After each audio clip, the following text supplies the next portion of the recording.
Hey guys, Kevin Bupp here, host of the Real Estate Investing for Cash Flow podcast and the founder of Sunrise Capital Investors.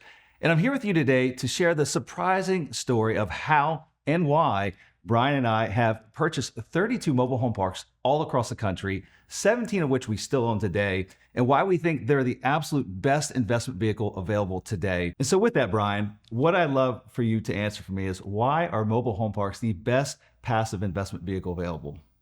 Great question, Kev. I mean, we can go on and on about this, and we're going to dig super deep in just a bit. But if I were pressed to just select one thing, I'd say the following.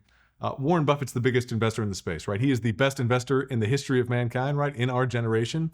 And he is the largest investor in the mobile home park space. He's the biggest manufacturer of mobile homes through his subsidiary, Clayton Homes. He is the biggest lender on mobile homes through his subsidiary, 21st Mortgage. And he's also the biggest lender, second biggest lender on mobile home parks through that subsidiary, Berkadia. There's got to be a reason why Warren Buffett, who doesn't make irrational decisions, has selected the mobile home park niche as his preferred vehicle. From our perspective, again, it boils down to one thing: the ridiculously phenomenal, irrefutable supply and demand economics in the marketplace, right? There's just a massive demand for affordable housing. Well, I think it's also important to note, mobile home parks have become kind of popular over the last decade. However, Warren's been involved in the space for decades. Of course, correct? Decades. Yeah. Exactly. So I mean, it's not a new thing for him. He saw this niche way back when it was kind of under the radar, right? And it's still fairly under the radar, and folks are learning more and more about it every day. But he saw the magic, roughly 3 decades ago, and the opportunity that existed. And again, that's why we're here today to talk about it. I agree. And it's not just him, right? While Warren Buffett is definitely the best investor of all time, the best real estate investor of all time is a gentleman by the name of Sam Zell. Unfortunately, rest his soul, just passed away. He's phenomenal. But he's literally the founder of the modern REIT. And he is quoted as stating verbatim that trailer parks are the best real estate investment that has ever existed, right? So of course, if the best investor of all time and the best real estate investor of all time are both heavily involved in mobile home parks, why wouldn't we want to learn a little bit more? And we'll dig into some of those characteristics today. So all good, Brian. So we know why Warren loves it. We know why Sam Zell loves it. But how about, we're going to dive deep into this thing and tell everyone why we love this asset class, right? We have a lot of the same reasons, but I think there's even more. So how about giving us a little bit of a preview of what we're going to be talking about today? A couple of bullet points here. I'd say mobile home parks are remarkably tax efficient, one of the most tax efficient real estate investment vehicles in the marketplace. Unbelievably in profound demand for affordable housing, right? We're in an affordable housing crisis. It's unbelievable. And we serve that product. Our product is affordable housing to the marketplace. What about supply, stagnant supply? One would assume that there's just massive with demand here and supply would be created, but that's not what we see. There's literally limited supply, and in some areas it's actually shrinking. Mobile home parks are going down in supply, which is just great. And it creates this effect of the best long-term same-store NOI growth, which is just a fancy word to say the best compound interest out of any respective real estate sector, right? So all those things combined, plus many, many, many more reasons we love it. We'll dig into a little bit more thoroughly, but yeah, tons of bullet points and reasons why the asset class is literally the best real estate investment and has outperformed every other real estate sector for literally decades.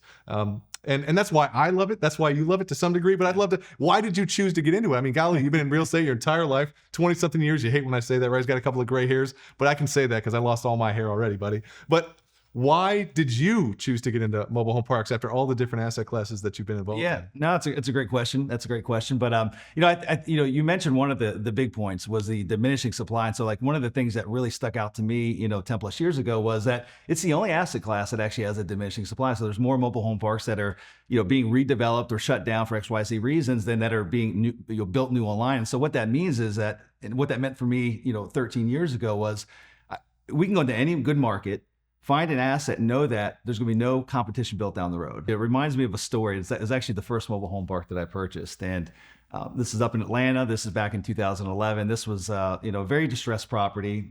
This was all new to me, although I've owned lots of other types of real estate. It was a new asset class. I love the economics behind the asset class theoretically, but ultimately we bought this property. It was very distressed, vacant, and the first thing we like to do when we go to a new market is we like to meet with the local community, the leaders in that community, the mayor, the zoning department, all the city officials, and just let them know what our plan is. And we did that. We took that approach with this respective community. Again, it was fairly rough. It was across the street from the mayor's office and police department, and it was just it was in rough shape. It had been neglected for many years, and I remember I went to meet with the mayor, and his first response to me was, "You're wasting your money. Get out of here. Don't spend your money in my town. I've been looking to shut that park down for many, many years," and I'd still decide to move forward with it. And ultimately what happened is we put the effort in, we put the money in, the resources in to turn this thing back into a respectable a community asset, somewhere that folks could live affordably and feel safe and just very proud of the place that they live in. And I got a call from the mayor about a year after the fact. And he apologized to me. And he apologized because basically he had understood that mobile home parks were the problem. And he came to me with an apology stating that now I know mobile home parks are not the problem.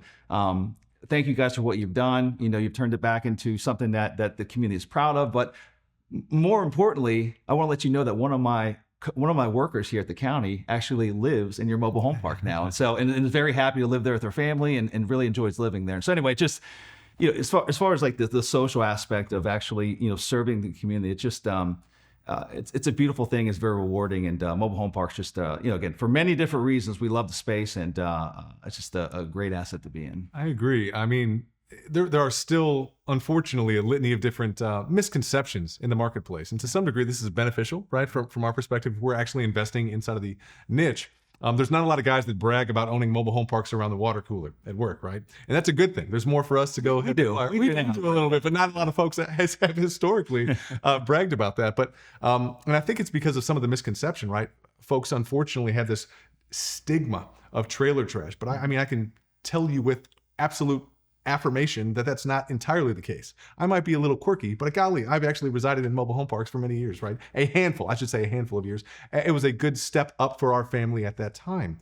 Not every single resident inside of the country that resides in a mobile home park fits into that unfortunate stigma that is often coined trailer trash. And there are literally tens of millions of people throughout this country that reside inside of mobile homes, which is kind of interesting because sometimes inside of your local community, you drive by them, but you might not see them because the local municipality oftentimes requires them to put up privacy fences as you're driving down the road because they don't want you to know that they exist, right?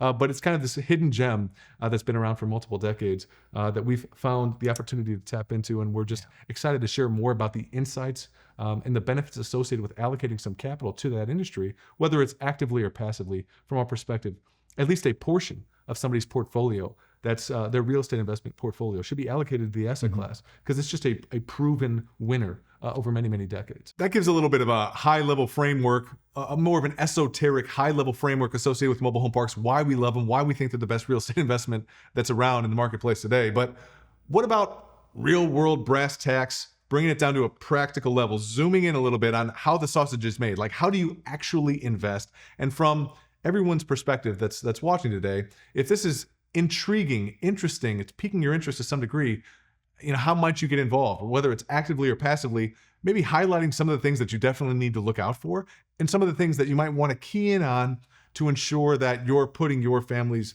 capital in a good position, right? Whether it's actively, passively, in any way, shape, or form, getting involved in the business. What are some of the main things that we look for when making any respective investment in a mobile home park, and kind of how you can actually drive value and improve the lives of a lot of residents along the way? Kev, give a little bit of an example maybe of our actual business model in the home park sector. Yeah, well, this is my favorite part. I mean, this is where I live and breathe, right? I'm behind the scenes, I guess the chef in the kitchen, right? Like, chopping up the deal, putting some new ingredients in place, and hopefully it comes out better on the other side, right? But I think that, and the best way I think to explain the business model is by using maybe a case study of a deal that we still own today. We bought it roughly 7 years ago, and it's two parks. It's a prime example of how we identify problems, which are opportunities to us, and ultimately put solutions in place that in the in the long run make us a great return, make all of our investors a great return on their investment. And so Walston and Cedarhurst, again, these examples are almost a mirrored image of a lot of our portfolio today. Walston and Cedarhurst are located in Salisbury, Maryland, which is one of the fastest growing cities in the country today. And so, location. We've all heard that many times over again, right? And so first and foremost, you can't fix a broken market. And so these are in a phenomenal market, a growth market where there's lots of employment opportunities, lots of population growth, what have you. So like, that's the basis of it all. If that's broken, then we move on. We wouldn't have ever done these deals, right? And so like, it's got to be a good basis to work from. But these two particular parks were owned by two different families, but generational families. They had owned them for 40, 50, one of them 50 plus years. In fact, the father developed the one community. And so that's very common, right? And we bought them both off market, direct to owner, direct mail and cold calling. I forget which one was which, but ultimately these were relationships that we had established for many, many years. The opportunity was multi-tiered in both of these properties. Again, great market. However, both of these operators, as we've come to find, these mom and pops, while they run a good ship, they don't typically run a tight ship. The way that I would explain it is phenomenal guys, great businessmen for them and their families, but I would say tired landlords, right? They did a great job for them and their families, providing wealth, generating a lot of cash flow. But at that time, right, if they have no debt on the property, they're generating hundreds of thousands of dollars of cash flow, living the life that they would want. They don't necessarily need to maximize the profitability of the asset because they have everything that they need already, right? And why go through the hassle of doing the additional work of renovating the homes or the property or trying to, make sure that they're keeping up with the market rents in the vicinity? It's just going to create some problems from their perspective, right? They got everything that they need in their lives, so they become a little bit tired. And this is an example that we just stumble into a lot in our mobile home park sector because it's a very fragmented niche with a lot of mom and pop operators. Yeah. So, I mean, again, speaking to the tired aspect of it, a lot of times they don't raise rents. They don't want any pushback from residents because they raise rents. They made friends with all the residents, right? And so they don't keep up with market rents. But on top of that, they typically aren't putting money back into it either, right? I mean, I'm not saying that they all operate this way, but it's pretty common.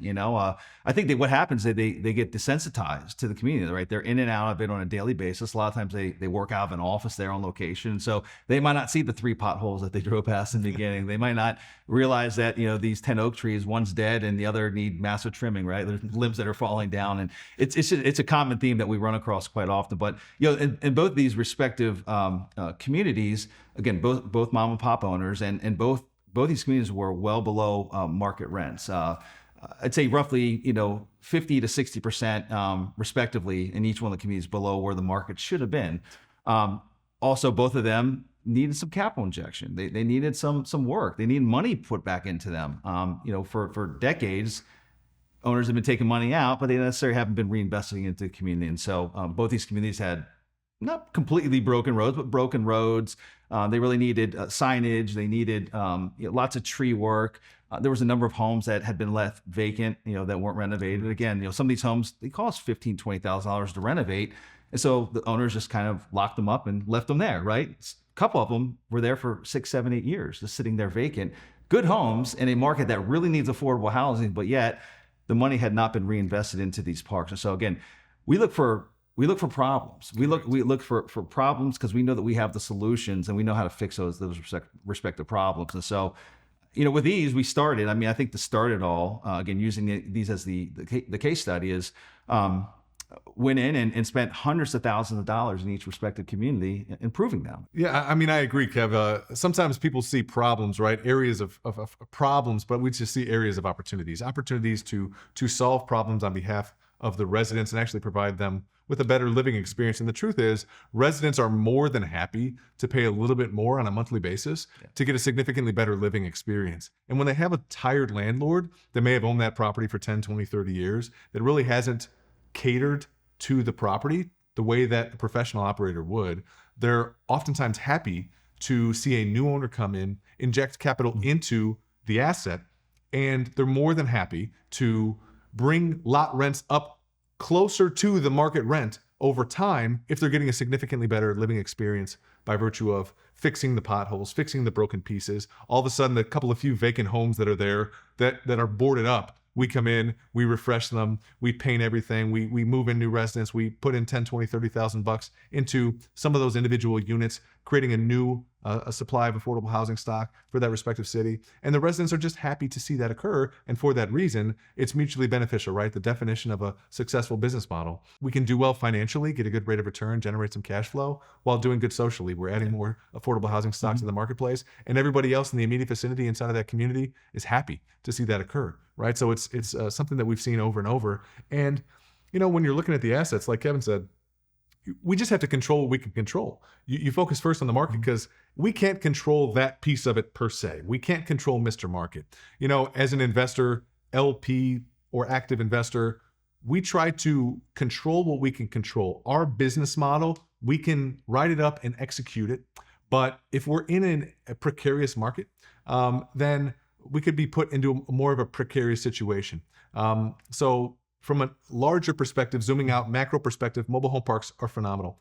But then zooming into the micro perspective, you have to make sure that individual MSA and that individual community has sufficient demand in the vicinity. And once you check those two boxes, then it's about appropriately executing the business model with the various different tiers that we've outlined here. Low-hanging fruit, recapturing the loss to lease over time. Mid-grade fruit, fixing some of the operational inefficiency in mobile home parks, right? Billing back for water, sewer, trash. That's commonplace in virtually every other respective real estate sector, but it's just uncommon in our crazy niche of mobile home parks. And then the high-hanging fruit of infill, which we would just consider icing on the cake. That's right. Yeah. So circling back to these two deals, Walston and Cedarhurst, we paid $2.6 million for them back in 2017. It took us about 2 years to execute the business plan. Again, that consisted of injecting capital into the communities, fixing roads, trees, infrastructure, things like that. Putting some professional management, in place on site inside both communities. We also got lot rents up close to market over that period of time, still with a good bit of room to run. And then also did an infill project, brought a number of homes into both those respective communities, and then ultimately, within that 2-year time frame, did a cash out refinance. At that time, this is back in 2019. Both these communities appraised for roughly $6 million. This is just, again, short 2 years after the fact. We did a cash out refinance, returned all the capital back to the investors, and we still own those assets today inside that respective fund. All of our investors get to experience infinite cash on cash returns in those respective communities. Again, our basis is incredibly low. As of most recently, we received unsolicited offers in the realm of $10+ million in both those communities. But again, we're all about low risk. We got a low basis in those communities. It's an infinite cash on cash return. Again, but harping back onto one of the original points that we made multiple times now is that these are irreplaceable assets. They're not building any new mobile home communities in Salisbury, Maryland, and so we've got these assets. They've got a insulated barrier around them, knowing that they're great assets. They offer a great affordable housing component in that local marketplace that is in dire need of it. And we know that there are no others being built nearby. So it's a beautiful thing altogether. I agree. An absolutely beautiful thing. And I'd say that it's why we love the asset class over very long periods of time. Again, Warren Buffett is a very, very long-term investor, a very long-term thinker, very long-term perspective. A lot of guys that are in real estate, they might feel that they're investing, but from our perspective, a lot of those guys are actually speculating. Even if you're implementing a buy, fix, and sell model in a multifamily deal, it's not a fix and flip per se that you see on HGTV, but it's a glorified fix and flip. Yeah. You're doing a fix and flip on 100 different units instead of one, but it's the same style of business model. And you're trying to get in and out for a quick pop of cash relatively quickly over the course of a year, 2 or 3, whatever the case may be. But real estate is not a get rich quick style of business over a short period of time with a low probability of success. It is a build massive amounts of wealth over a long period of time with a very high probability of success. But you have to allocate capital in asset classes that have really high quality long-term macroeconomic tailwinds, really high quality long-term same-store NOI growth. That's why mobile home parks are the best in the world. When we bought that deal, we implemented the business model. A lot of guys, they would have just sold it, right? We did the fix, but we didn't do the flip. We went right when we could have otherwise sold it and generated maybe the highest internal rate of return per se. A lot of folks do that. But at that time, if you decide to go down that path, you get crushed by the tax man. You give a good chunk of change to Uncle Sam. You have to pay depreciation recapture, which is never a good thing. I'd rather keep more of that respective hard-earned capital in our investors' pockets, in our pockets, and just continue to enjoy the cash flow that these assets throw off. Again, we took the deal from $2.6 million up to $6 million over the course of the first few years. And then fast forward 4 more years, we took the deal from $6 million to over $10 million. That additional $4 million in equity upside would never have otherwise been there. And it really exists in a profound way in the mobile home park sector. It's nice to fix some of those broken pieces that are short-term fixes, but over very long periods of time, once the deal is stabilized, you still get to benefit from compound interest over very long periods of time because the demand for the product is just through the roof. Yeah. I mean, again, I think just, emphasizing our business model, and we're not fix and flippers. We like to hold for the long term. And you mentioned the tax consequences, right? When you play in that fix and flip model, where if we'd have fixed it and we'd have flipped it, surely the IRR would have been, at its highest point, but ultimately taxman comes knocking at the door. But I think even more importantly is that you've got to find another home for that money, right? You've got to find another place to actually take and invest those dollars. And if it's a known asset, it's a known entity, the performance of it, it's cash flowing month in, month out, quarter in, quarter out, year in, year out, and you know that the demand for that product is going to continue on forever, why sell it, right? Like, it's just, why sell it? I agree. We know they're not making more mobile home parks. And so it gets inherently more difficult to keep finding good quality assets to put that capital back into. And so it becomes a multi-tiered a stack of problems when you sell an asset. And so we like to identify the great assets in the great markets that we know are going to continue to grow, and ultimately keep them for the long run, do cash out refinances, return capital back, and just all experience and enjoy in the infinite cash on cash return model. The gross IRR as opposed to the net IRR, because it's not really about what you make, it's about what you keep. And by implementing that long-term buy, improve, refinance, and hold business model, you keep more in your pocket, your hard-earned cash in your pocket. You actually can pull that same equity out with a cash out refinance, and you don't pay any tax because that's actually debt, right? You don't have to pay tax on debt. And the beautiful thing about the asset class is that, in real estate, whenever we're taking out a loan, we have the luxury of not paying that debt back personally, but rather the residents are paying that debt back on our behalf. So we don't have to pay any of the debt on the respective cash out refinance proceeds, and just continue to enjoy the cash flow that the assets throw off, and allow our residents to go ahead and pay that loan down over very long periods of time. So again, a little bit more granular on kind of how we implement the business model, but it is exceptionally well tuned for this asset class of mobile home parks. That's the basis of the business model, right? Like we identify parks in good markets. We identify parks that have problems that we know that we can solve. And ultimately, we know how to put those solutions in place in a fairly short period of time and basically grow that bottom line. But outside of that, there's some other incredible benefits associated with this asset class I don't think we've hit on yet. And again, I think we briefly touched on it earlier, but the tax benefits. I mean, we love fixing problems. We love the asset class. We love the business model. We love everything about it. But the tax benefits associated with this. In fact, I think it's unknown by most folks. I mean, they know there's tax efficiencies in owning real estate, right? Like they know that exists. But maybe you could speak to some of the tax benefits associated with mobile home parks, and why we feel, as well as our CPA and our accounting firm, that they are truly the most tax efficient real estate asset to actually own. Yeah, I mean, great point, right? The way that I try to share this with folks are mobile home parks are just remarkably tax efficient. They're typically about twice as tax advantaged as traditional multifamily real estate investments. So we love residential real estate, stick-built housing, single-family residential, multifamily, but our preferred manner in which to move forward in residential is obviously mobile home parks, right? Just love housing in general, right? Food, water, shelter, the basic necessities of life. And within that rung, we like the affordable side, as it's just always going to be in massive demand. But amongst those three, clearly, from a tax perspective, the winner by far is definitely mobile home parks. Why is that the case? As we'd mentioned previously, mobile homes are a little bit different than stick-built housing and multifamily in that they're considered chattel. They're considered personal property. So when we buy a mobile home park, you can't depreciate land. You can't depreciate land. And so I'm going to use an example of $1 million mobile home park. Let's say we bought a mobile home park for $1 million. Typically about 20% of that acquisition is allocated to the land. So you can't depreciate that. But what about that other 80%? What is that going to be? What are you purchasing? If we're buying that mobile home park, we typically don't like to own the homes. We like to operate our mobile home parks like a parking lot, where we just own the land. The residents drive their mobile homes onto our land, park their land, and we receive lot rent.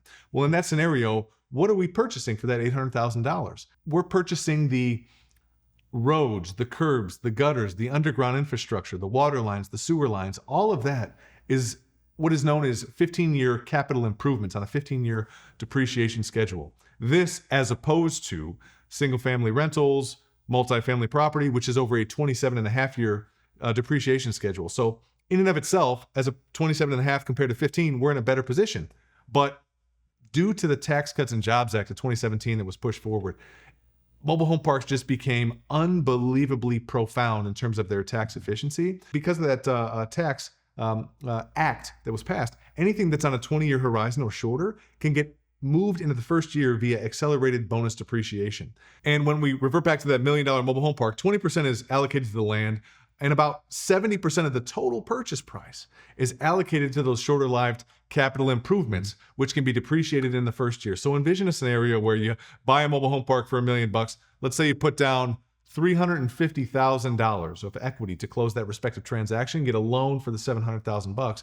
Well, you put down $350,000 and you get $700,000 of depreciation in that first year, right? If we go ahead and buy that personally, that means for every dollar that we invest, we get well more than $1 of depreciation in terms of tax losses that we can write off in the first year on our K1. So that's pretty granular, maybe too granular for this setting today, but suffice it to say, we've got a litany of folks that have joined our team as partners who, I'm not going to say invest exclusively for the tax benefits. You never let the tax consequences wag the investment dog, but they have been able to receive literally hundreds of thousands of dollars of real world cash benefits, taxes saved in their pockets year one, and we haven't even begun to send them outbound distributions from the cash flow that the assets throw off. So mobile home parks by far are the best way for folks to generate cash flow and build legacy wealth in a tax efficient manner. That's our mission here at Sunrise. We want to help as many folks as possible generate cash flow and build legacy wealth in a tax efficient manner, because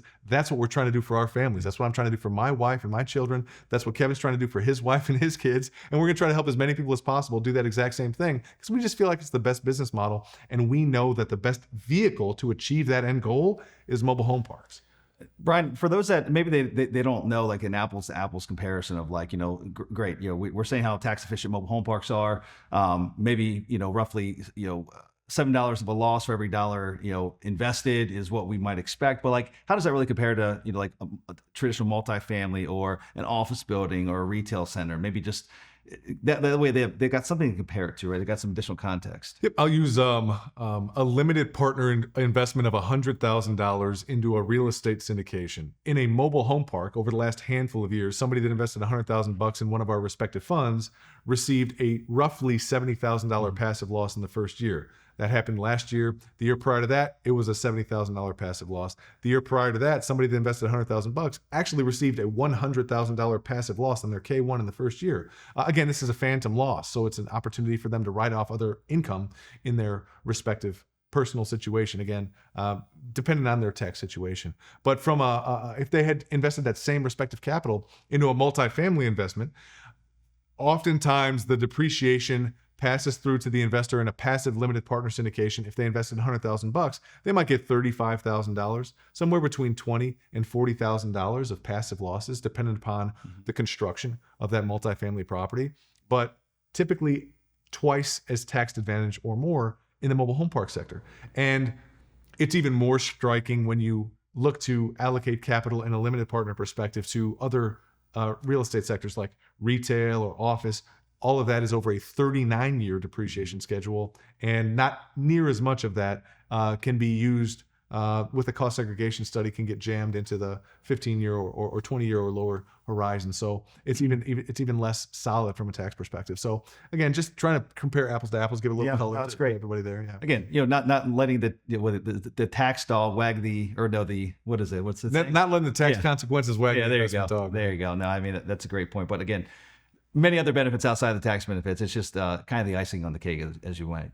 All right, guys. So just zooming back out a little bit and trying to review all the things that we've covered today. Golly, we feel like we've covered a lot here. The macro side of the business model, unbelievable from our perspective, just profound. The best investors in the world allocate capital to the space. There's a massive moat in the business. The supply and demand economics are just literally irrefutable, ridiculously high, insatiable demand for the product, negligible supply coming online. It's actually going down in some different various areas. It provides the best cash flow. It provides the best returns out of any respective real estate sector. Look, we love real estate. We love residential real estate specifically, right? Food, water, and shelter. It's a basic human need. And within that rung, Mobile home parks provide the best, most unsubsidized affordable housing in the marketplace. So undoubtedly feel like it's the best, and it's why it generates the best risk-adjusted returns in the marketplace. So if any of this is of interest to you and you want to dig in a little bit, and you have some lingering questions that we did not have the opportunity to cover and address, we'd welcome the opportunity to jump on Talk Shop, see if we could get those questions answered for you, right? Passive, active, whatever the case may be. Would welcome the opportunity to learn a little bit more about you, to see if we could help you out along your investment journey. If you have an interest in doing so, we would just point you to talktosunrise.com. Again, talktosunrise.com. And we'll go ahead and schedule a call at your leisure at a time that works for you. And one of our team members on the investor relations side will answer any of the additional questions that you have.